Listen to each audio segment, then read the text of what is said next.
As I gaze up at the high autumn sky, I take each piece of laundry, smooth out the wrinkles, and hang it on the hanger. Kate. Hearing my husband Bob call out to me, I turn around. Fidgeting nervously, he offers me a small box. Thank you for everything. For our 30th wedding anniversary, I got you this. The small box is wrapped in pale pink wrapping paper with a red ribbon tied around it. As I take the small box, which fits in the palm of my hand, my heart fills with joy, and I can't help but smile. Thank you. I'm so happy. Excitedly, I begin to untie the ribbon. But the moment I open the box, my mind goes blank. I couldn't believe what was inside. Without thinking, I rushed out of the house still wearing my sandals. Wait, Kate, where are you going? Ignoring Bob's call to stop, I kept running. I couldn't understand his actions and felt utterly betrayed. The joy and emotion I had felt moments earlier were gone, and I had no idea where they had gone. I even began to wish I could get back my past 30 years. As I ran aimlessly, I spotted a small park and sat on a bench to catch my breath. A pleasant breeze passed through, making the fallen leaves in the park twirl and dance. Once I calmed down a bit, I stared at the box in my hands. Then, raising my arm high, I aimed at the trash can. This thing. I wanted to throw away the disgusting object in my hand. My name is Kate Carter, 55 years old. I live with my husband Bob and our son Kenny. Kenny is a student and is currently in the middle of job hunting. This morning, as usual, he rushed out of the house after grabbing just a piece of toast from the table. I'm going to be late for my interview. I'll be in trouble. This kind of thing happens all the time, and it seems he still hasn't gotten over his habit of waking up late. As I leisurely watched Kenny from the living room, Bob muttered, I'm worried if he'll manage in society. If you can do it, he'll be fine. Bob works at an advertising agency and is now a department head. When we first got married, he used to rush around just like Kenny every morning. Did I really? Don't pretend you don't remember. Laughing quietly, I nudged him. You should be heading out soon. If the department head is late, it won't set a good example for his team. Hurriedly, Bob pocketed his smartphone and rushed out the door. As I listened to the soft sound of the front door closing, I resumed washing the dishes. Recently, something seemed off with him. Though he didn't seem to notice or care, I had noticed him using his smartphone a lot more frequently. He brought it to the toilet and bath more often than not in the morning and at night. If it was work-related messages or reading the news, I could understand. But sometimes, he would act as if he were hiding the screen from me. Don't just peek over my shoulder. He had even snapped at me and given me a glare. I couldn't understand why he was so upset.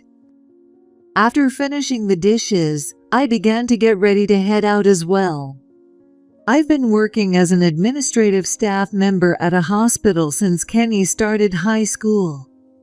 The hospital is about 5 minutes away by bike, not far from home. My main job is customer service at the reception desk. It was a hectic time when the pandemic hit, but things have settled down now. Among the administrative staff who worked through that time, only Megan, one of my coworkers, remains. She has been my best friend since our school days. It was a coincidence that we ended up working at the same place, but she's been a great source of support. Today, I think I'll vent a little to Megan. As I packed my lunch into my bag, I muttered quietly in the empty living room. During that day's lunch break, Megan and I sat in the break room, eating lunch together, and I shared how Bob had been acting lately. Since we're the same age, it was easy to talk to her, and Megan listened intently, nodding along. That's so suspicious.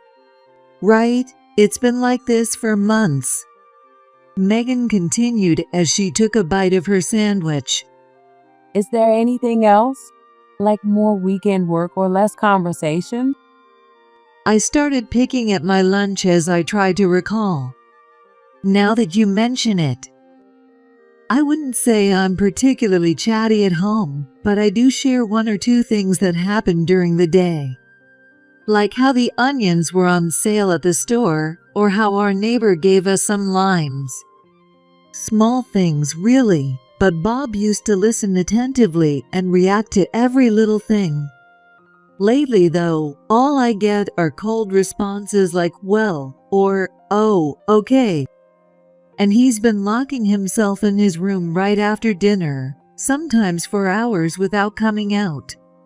At some point, he started coming home late more often and sending messages saying, I don't need dinner. No way. But I thought Bob loved your cooking. That's hard to believe. That's right. His proposal was something old-fashioned like, I want you to make me soup every day. That's right. He once told me my cooking was the best in the world. I've always loved cooking, but before we got married, I practiced hard to get even better. Then, just last month, something happened. Maybe it was because of the long overtime, but when he came home, he looked exhausted. Welcome home. You're late. I greeted him, but Bob had a very dark expression. Yeah, just a little. That night, I had made grilled zucchini, curry-flavored fried chicken, salad, and some side dishes. It was already late, so Kenny and I had eaten first. Come on, Dad. Hurry and eat. The fried chicken's really good. Kenny said, munching away, but Bob only glanced over. It's fresh, so it's delicious, I said, encouraging him. He sighed shortly and sat down at the table. It felt like it had been forever since the three of us were sitting at the dining table together. Bob took a bite of the zucchini, but after just one taste, he suddenly clicked his tongue. This is awful. I'm done. Wait, where are you going, Bob? He left his half-eaten plate and stormed into his room, slamming the door behind him. Since that day, he's hardly eaten at home. After telling Megan everything that had happened, she sipped her vegetable juice and frowned. That's really weird. Talking to Megan about it made me feel a little lighter that day. If I kept bottling this up, I'd probably explode sooner or later. If anything else happens, let me know. I'm always here to talk. I can't thank Megan enough for saying that. Thanks, and don't hesitate to reach out if you ever need anything from me. A few weeks passed after that conversation. Bob's attitude remained as cold as ever. I glanced at the calendar and saw our wedding anniversary was coming up in 2 days. Every year, I go all out and cook a special meal for the occasion, but this time, I was a little scared. What if he doesn't eat it again? What if he just dismisses it as terrible? Or maybe he'll say he's eating out before coming home. All these thoughts swirled around as the day approached. Both Bob and I had the day off, and Kenny was at college. Even though it was just the two of us, Bob spent the entire time glued to his smartphone. Every now and then, he'd stare intently at the screen, as if deep in thought, then quickly tap away. As I glanced at him, I continued carrying out the laundry and hanging it up. The weather was nice today, so it would dry well. As I gazed up at the high autumn sky, I took each piece of laundry, smoothed out the wrinkles, and hung it on the hanger. It's funny how this routine hasn't changed in decades. Checking the weather forecast has become a habit by now, too. Come to think of it, there's a storm approaching. I should hang out the bedding before it arrives. As I was lost in these thoughts, Bob suddenly approached me. Kate, Hearing his voice, I turned around. Fidgeting nervously, Bob handed me the small box. thank you for everything. For our 30th wedding anniversary, I got you this. The small box was wrapped in pale pink wrapping paper, tied with a red ribbon. As I took the small box, which fit in the palm of my hand, my heart was instantly filled with joy. I couldn't help but smile. For me? You remembered? Yeah, I've been cold lately because of work, but I'm not dumb enough to forget our anniversary. He said with a sheepish grin. Thank you. I'm so happy. Open it. I'm sure you'll love it. I wondered what could be inside. Excitedly, I began to untie the ribbon. As I carefully removed the wrapping, a white box appeared, and I opened the lid. What? In that instant, my mind went blank. I couldn't believe what was inside. Before I knew it, I had dashed out of the house in my sandals. Wait, Kate? Where are you going? Ignoring Bob's call to stop, I kept running. Why, how could this happen? These thoughts swirled in my mind as I ran through the neighborhood. Inside the box were a monogrammed handkerchief and a new cookie from a famous bakery. But for some reason, the handkerchief had the letter R embroidered on it. It wasn't my initial. And as for the new cookie inside, it was a chocolate cookie, generously covered in chocolate. The problem is, I have a cacao allergy and can't eat chocolate. I told Bob about this ages ago. He should know about my allergy. So why would he give me cookies loaded with chocolate? I couldn't understand it. He remembered our anniversary, but forgot about my allergy. How does that happen? The joy I'd felt moments before vanished, replaced by confusion and sadness that made my head spin. This wasn't just about today. Over the past few months, his behavior and words flashed back in my mind. I couldn't take it any longer, so I ran out of the house without thinking. Bob wasn't following me. I was starting to lose trust in him. When I looked up, I saw a small park and sat down on a bench to catch my breath. My heart was pounding like a drum. I took several deep breaths, trying to calm myself down. A pleasant breeze passed through, making the fallen leaves dance in the park. As I started to regain my composure, I stared at the box in my hand. Maybe it was a mistake. I thought about opening it again, but stopped myself. This thing. I raised my arm, ready to throw it away. But I couldn't. Bob's face came to mind.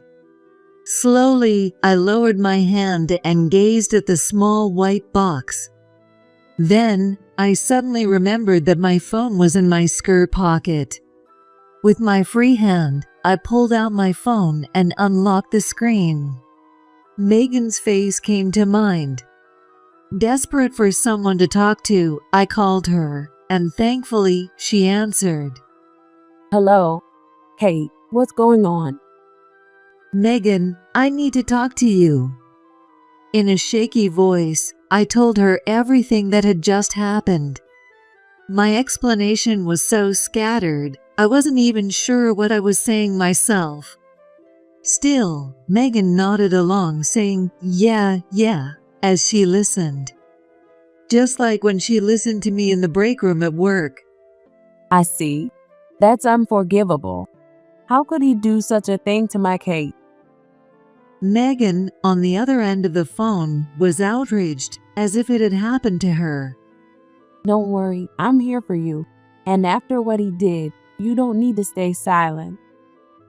What? Before I could ask, "What do you mean?" Megan spoke up.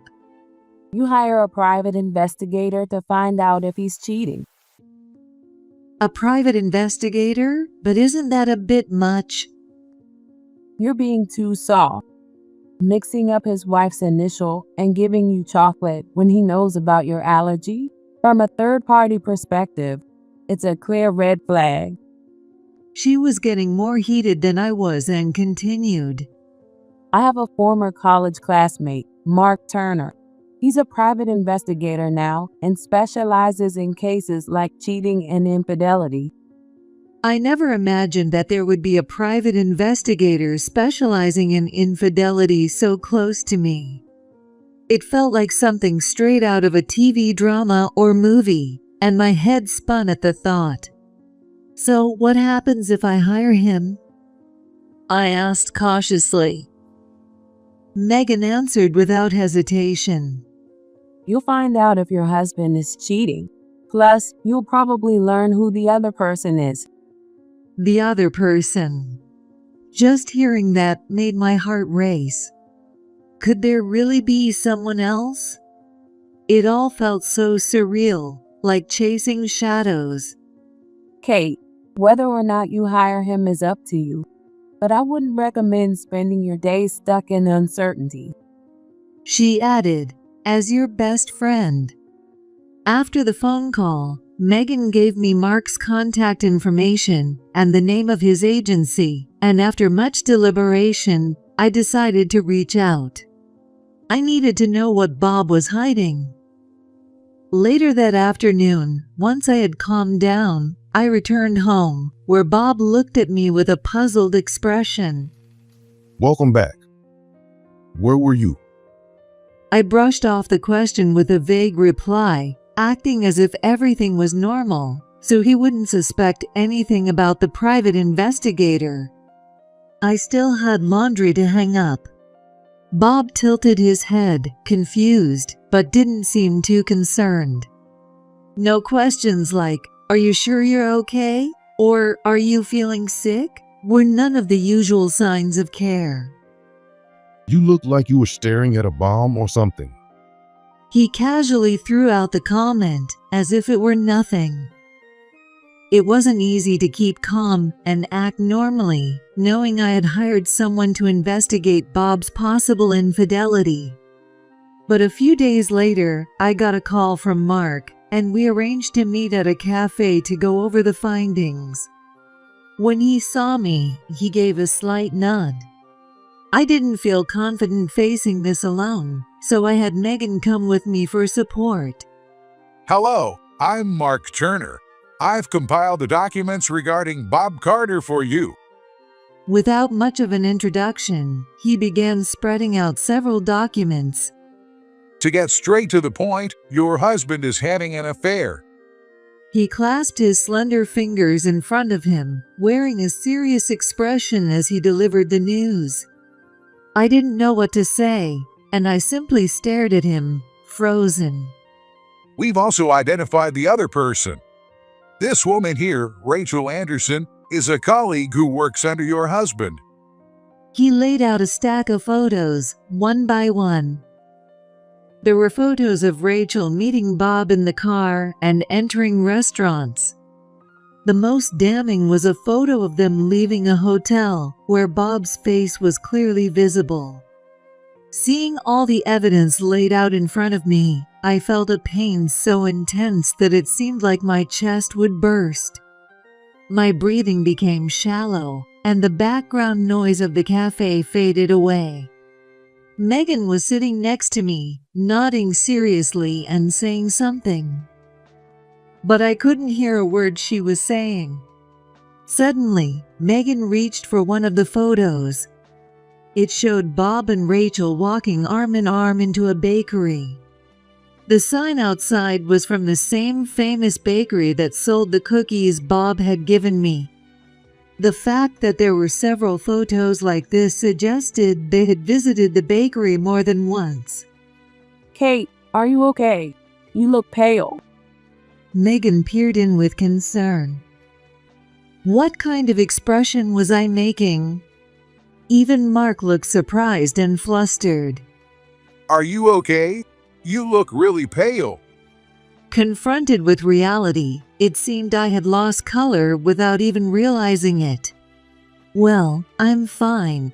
By the way, I have a question, I said, trying to maintain my composure. About the photo of the two of them entering that pastry shop. Do they visit there often? Mark nodded. Yes, it seems that Rachel really likes the pastries from this place. Bob had gone out of his way to buy pastries from this shop for Rachel. Is this what it means to be at a loss for words due to shock? As I stared at the photo, I suddenly recalled the handkerchief. The R embroidered on it was Rachel's initial.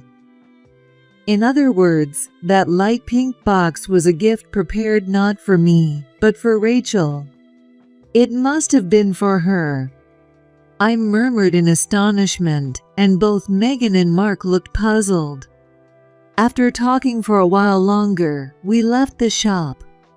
Mark bowed lightly, just as he had when he arrived, and went off in the opposite direction from Megan and me. As I walked alongside Megan, I recalled the past 30 years. When I met Bob, when we started dating, when he proposed, when our child was born. Each moment was a glorious memory. But now, it all felt like worthless trash, leaving me utterly empty. I want those 30 years back. Thinking about what my time with him had all meant made me sad.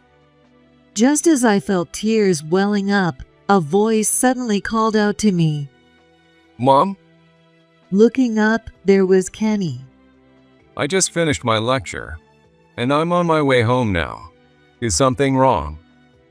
As people bustled by, I stood frozen, staring at him. Should I reveal the truth inside my bag? As I hesitated, Megan said, Since we're all together, why don't we grab a bite to eat? This was Kenny's first time meeting Megan, but he seemed to sense the awkward atmosphere and replied accordingly. I'll go. I entered a nearby diner, hesitating as I pulled out that document from my bag. Kenny, listen carefully. With that, I revealed everything I had just learned. He was clearly shocked, but there was also a look of understanding on his face. Well, Dad has been acting a bit strange lately. You noticed? When I asked, he nodded slightly. What are you going to do, Mom? Are you thinking about? Still looking down, he seemed about to say something. What was likely floating in his mind were the words, divorce. However, I was also uncertain if I should take that option. As I struggled to respond, Kenny said, I plan to support you, Mom, as family. He stated clearly, despite his worry. I'm on your side, Kate. No matter what decision you make, that won't change. Megan also made a fist and struck a fighting pose. No matter what decision I make. Hearing those words, I felt a strong conviction that I had to settle this myself. The day after our meal together, I went to work as usual and stood at the front desk. Maybe because it was changing seasons, it felt like more people were falling ill. Just then, after the morning consultations and billing were done, the number of patients coming in significantly decreased. The front door opened, and a woman appeared. From a distance, I felt like I recognized her. I briefly looked away to prepare a questionnaire for the reception. The woman stood right in front of me at the desk. Excuse me. Yes. When I looked up, she quietly unfolded a handkerchief. In that moment, I felt my breath catch. The handkerchief had an K embroidered on it. Now that I thought about it, this familiar face was Rachel. I was taken aback, wondering how she knew about this place. But I decided to pretend not to know her, so as not to give away that I recognized her from the infidelity investigation. Is this your first time at our clinic? I need to get a questionnaire. However, she interrupted me, prefacing with, I know this is rude, but… Are you the wife of Bob? The saying goes that eyes can speak louder than words, and I couldn't forget the expression on her face at that moment. Her eyes seemed to reflect a sense of guilt directed towards me. Yes, that's me. I answered hesitantly. Then she suddenly apologized to me. I'm so sorry. What? I was taken aback and widened my eyes in surprise. Even the handkerchief with the K initial seemed to hang its head in shame. I thought. Just then, other staff members, likely alerted by the commotion, came out. It was certainly inappropriate to discuss personal matters in front of coworkers. I quickly calmed her down before making a promise. I'll see you again after work. The rest of the afternoon, I couldn't stop thinking about Rachel and the handkerchief with the K initial. What could have brought her here? Why did she suddenly apologize? What was she going to say after I thought? I kept glancing at the clock while finishing my work, and when quitting time came, I hurried out of the hospital. There was a bus stop in front of the hospital, and buses connecting the station to the hospital were running. On the bench at the bus stop, Rachel sat quietly with her back straight. I'm sorry for keeping you waiting. I'm Kate, Bob's wife. As I approached and spoke, Rachel jumped slightly, her shoulders trembling. I apologize for my rudeness earlier. My name is Rachel Anderson. Her polite tone surprised me deeply. Thinking this woman was having an affair with Bob made me feel defeated in some way. Rachel Anderson, why did you do that earlier? Well, actually, I've been dating Bob. She said this while looking away, clearly having difficulty with it. Recently, he gave me a gift. I was so happy, but when I opened it, it was. Rachel took out the handkerchief with the K initial from her handbag. It was neatly folded with no wrinkles at all. I had heard from Bob that he was divorced. Divorced? Yes, so I thought he was single. When did I say I was divorced? I was so shocked that I couldn't close my mouth. According to Rachel, they had started dating a few months ago, and Bob had told her he was divorced by that time. Being a supervisor at work, she never imagined he would lie and trusted him completely. She hadn't seen him wearing a wedding ring, nor did he act like he had a wife and kids. When she was suddenly handed the initialed handkerchief, she was terrified. I started to think that maybe he wasn't actually divorced. But how did you know I worked here? I remembered him mentioning once that his ex-wife used to work here. His ex-wife's workplace. It hit me hard to realize that I was already just a past woman in his eyes. My favorite sweet from that pastry shop is chocolate cookies. But the gift he gave me was vanilla cookies, which also struck me as odd. Oh, the box I received had chocolate cookies in it. Then does that mean both the handkerchief and cookies were given to the wrong person? That was highly likely, or rather, that was the only explanation. Finally, everything connected. By the way, Rachel had no idea I had a cacao allergy. She looked shocked and repeatedly apologized to me. I really didn't know. From her demeanor, it was clear she wasn't trying to cover things up or lie. She truly hadn't realized I existed. I was also shocked to be betrayed in such a way after trusting Bob. We were both victims of him. Rachel, I have a proposal for you. I shared a thought that suddenly came to mind at that moment. A few days after talking with Rachel, I was waiting for Bob to come home while standing in the kitchen. I had already made up my mind. The time when he was supposed to return was getting closer. Finally, I heard the sound of the front door opening with a click. I'm home. He entered the living room with a voice as heavy as before, not even trying to hide his exhaustion. I immediately spoke to him. Welcome home. We need to talk. Sure, but make it quick. He tossed his business bag down and prepared to listen.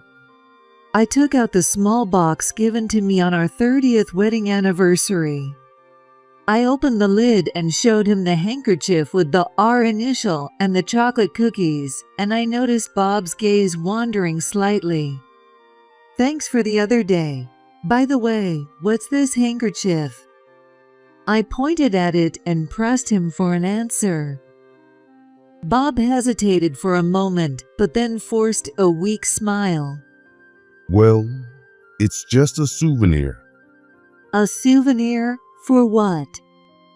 Well, of course, it's a gift for our anniversary. But the initials are wrong. It's neither mine nor yours. I said this with a serious expression, not changing my face at all. Bob chuckled and replied, That's not true.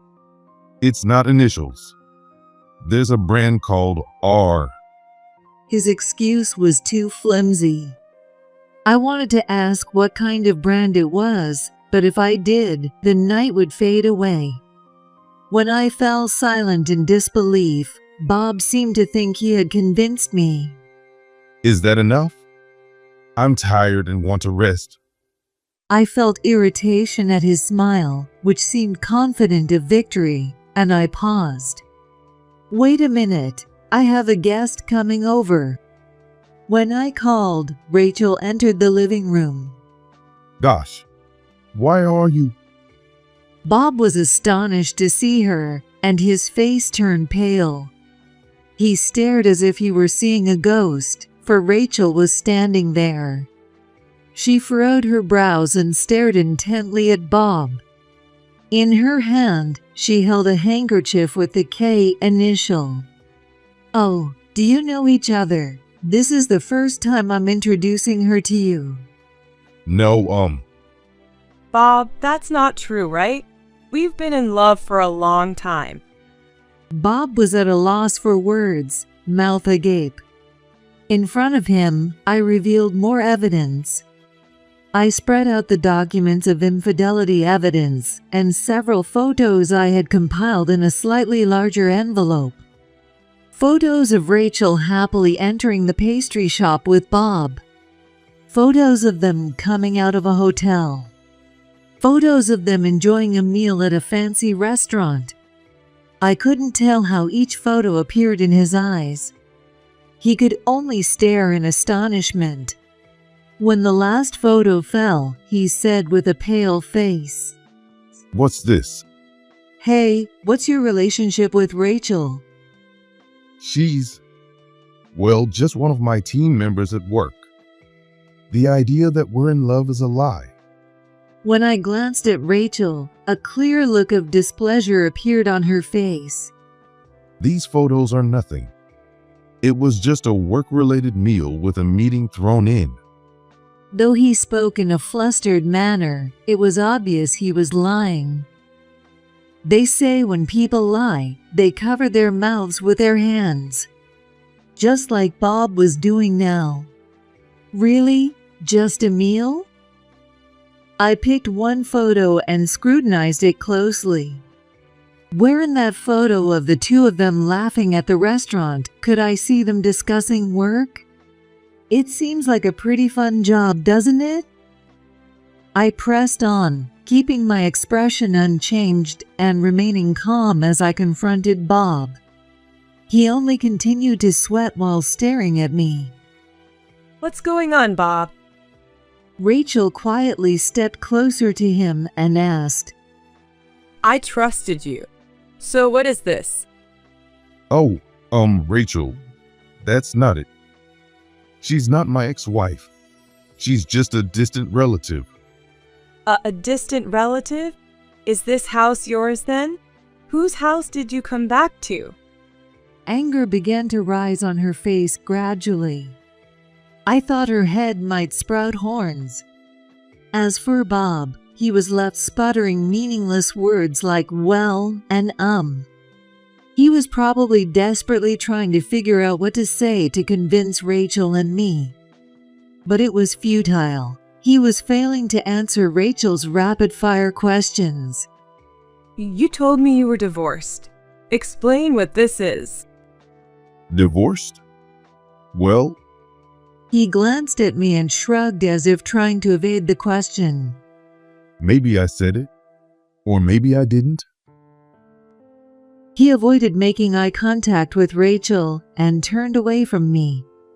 He was simply trying to escape from both Rachel and me. I was fed up with his attitude, which showed no sincerity, and my anger reached a boiling point. Losing my patience, I finally spoke firmly for the first time. If you wanted a divorce, you should have just said so. I declared, striking like thunder. I didn't want to say this, but I could no longer bear waiting for his words. Then Bob replied in a clear tone, different from before.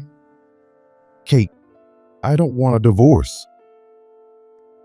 He began his speech by saying to listen to him. People are like the sweets in a pastry shop. There are classic items, and there are new and limited edition treats that come out from time to time. Both Rachel and I listened quietly, trying hard to understand. Even classic items and timeless sweets are undeniably appealing. Bob insisted passionately. That's why there are long-selling sweets. I couldn't see where he was going with this, but I urged him to continue. So? But sometimes you want to try something different, right? With a smug look, he listed names of cakes and cookies. He must have learned this at that pastry shop, but I couldn't help but wonder where his argument was heading. Rachel seemed to feel the same way and glanced at me. Poor thing, she looked just as confused, with a lot of question marks floating in her mind. Hey, can you skip the names of the sweets and just get to the point?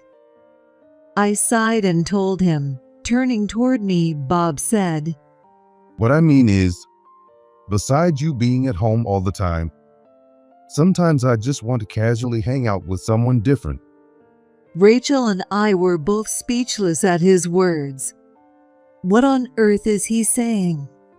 He spoke without a hint of embarrassment about something unbelievable, leaving me feeling exasperated. Rachel also directed a cold, disdainful look at him. Meanwhile, Bob wore an expression of bliss, as if he were lost in his own rhetoric. He was completely oblivious to both my gaze and Rachel's. Seeing him in such a painful state, I concluded there was no room for leniency and coldly replied, I'm going to divorce you. Wait, divorce? Come on, that's a joke. Do you think I'm joking? Finally, he seemed to grasp the seriousness of my intentions and knelt down, pleading. Are you serious? I'm really serious about this. I've been trusting you for 30 years, and I was wrong. No, Kate, wait. Please reconsider. Realizing my determination for the first time, he pleaded. I understand. It's my fault for having another woman, right? I said nothing. I simply shot him a cold glare. Please think it over. Bob shouted. I'll never do this again. I promise. So please, don't divorce me. He held my hand, but I'm not going to respond. I was wrong. I'll atone for this for the rest of my life, I swear. As he said this, he sniffled. He looked like he was about to cry. If he was going to cry and apologize, he should have thought of that before doing all this. It was already too late. Besides, Bob was making one big misunderstanding. That's not it. You really don't get it.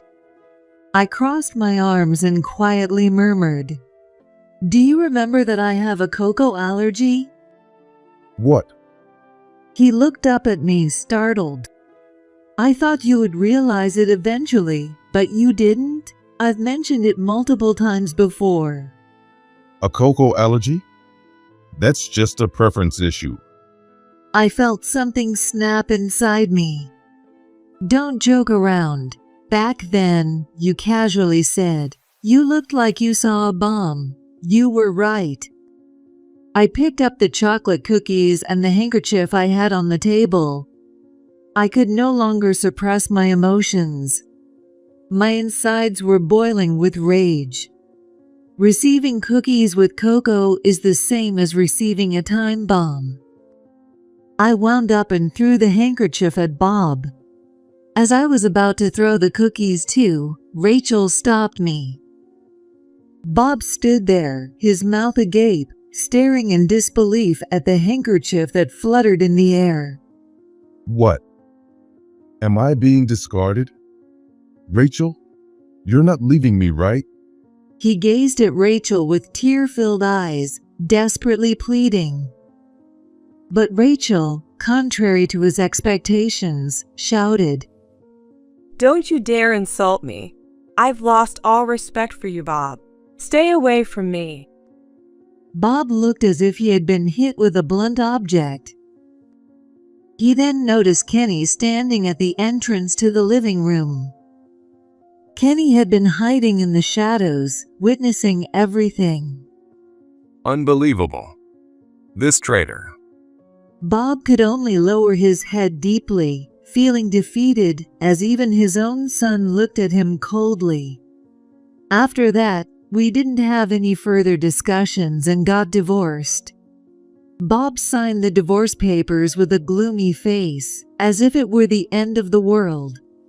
He probably understood the gravity of what he had done in his own way. We ended up selling our home, which is now listed with a real estate agency. Fortunately, there have been a few people interested in viewing it, and one of them is considering a purchase. Bob gathered his belongings and moved out quickly. He said it was painful to face me or Kenny. What a pathetic man who just keeps running away. Go ahead, feel free. I said this as I sent him off. We probably wouldn't meet again. After the divorce, Rachel and I occasionally have lunch together.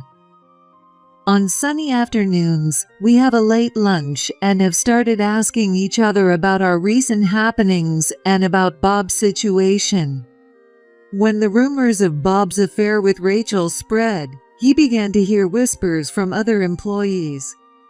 When Rachel asked him for details, it turned out that he had cheated on her with someone else in the past as well.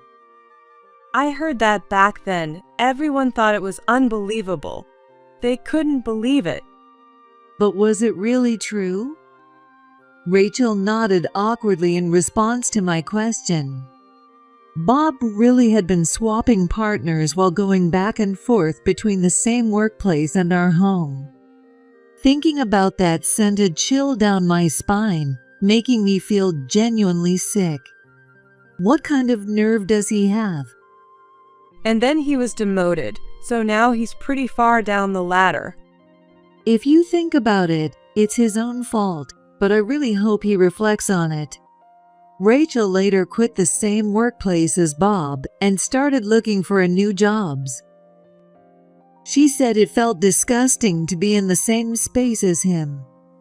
Coincidentally, a position opened up at my workplace in the administration department. A temp worker had left for a new job, and I had just started recruiting. "Why don't you come work with us? You can leave on time, and it's easy to take paid leave." At first, Rachel hesitated, saying she had no experience in medical administration. However, after a few nudges, she warmed up to the idea and began working at the same place. It seems she realized she was surprisingly suited for it. Now, we stand at the front desk as colleagues. Speaking of jobs, Kenny has been doing well in his job search and has received offers from about 3 places. He's still undecided about which company to join, so he's thinking it over. In any case, he will be officially joining the workforce next spring. As a parent, I couldn't be happier that Kenny has grown this much. When I mentioned this to Megan in the break room, she laughed.